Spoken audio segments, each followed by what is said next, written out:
These were samples of the dire condition of cattle in the Belize River Valley only last week, after severe drought in the area was creating feed crisis for the cattle.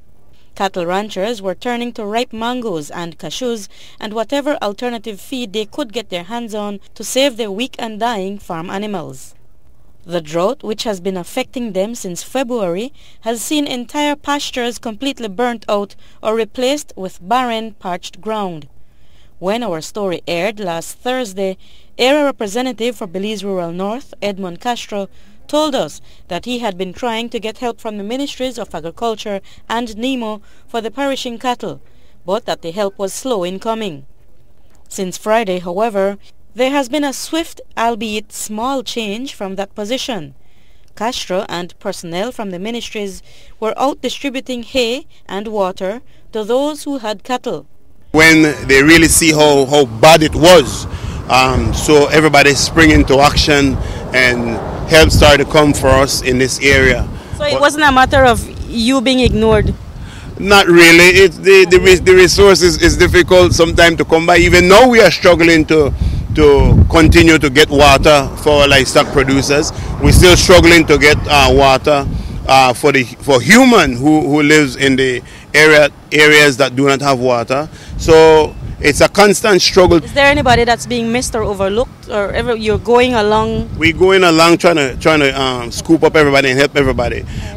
While the assistance is literally just a drop in the bucket for most of the cattle owners, it is still a welcomed gesture for people like Angus Vernon and Audrey Budd, who must still try to locate cattle feed elsewhere, but whose animals have begun to show little improvement.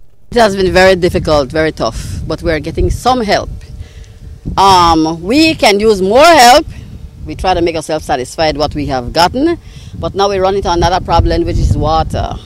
Unless we use the running water, I already have a bill that is very high. I just got a number, so I believe I will get some water if I put the container at the roadside. So that's help is coming. Help is coming. Okay. You just got some here from the area representative. Yes. How long will that last? Well, about 2 days. It all depends, because I still get mangoes and some fruit to add to it, because it's not only me one. They don't eat it very well because they're not used to it, but we kind of put a little molasses on it, and it kind of helps. So that's a way of stretching it. At the same time, you don't want it to waste it. Was I seeing right? The cow that was very lean last week, very bony, the one that I call affectionately Betsy, is she really gaining weight? Or? Oh yes, you can look in the body. The body tells. It's not enough, but they know what they have to do, and they'll do it. They're short on funds, like we getting short on funds. They know what they have to do. They know what they have to do. When they had the flood, they know what they had to do. A cow need to sustain itself 7 pounds of hay per day.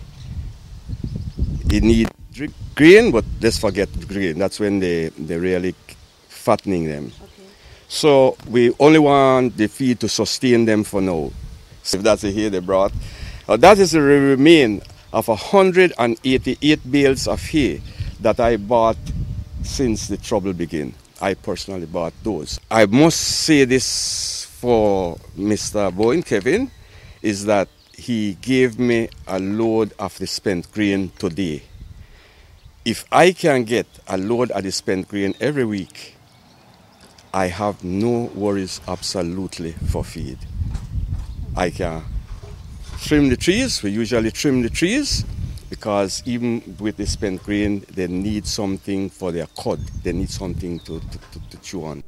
As for the cow that was too weak to stand and on the verge of being put to sleep, well, Vernon says that there is quite likely a second chance for the animal. And once you see they can have that head well up in the air, you know that's a strong animal.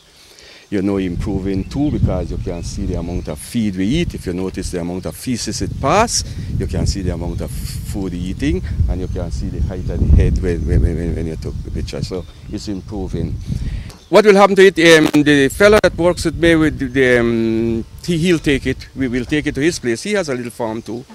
He would have the time to sling it. They'll put it in a sling, and which means that there's a strap that you pass on underneath the abdomen, and usually it's to nice shady tree, and then you would heist it with a block and tackle or a chain heist or something like that off the ground, and make sure that it starts putting the weight back on its leg.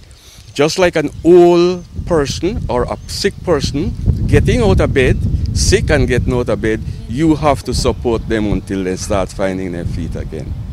Vernon says that because of the loss that he has endured since the drought, as well as an abundance of beef on the international market, he has had to offer the meat for $1.75 per pound to anyone buying 250 pounds or more of beef. Marian Ali for Love News.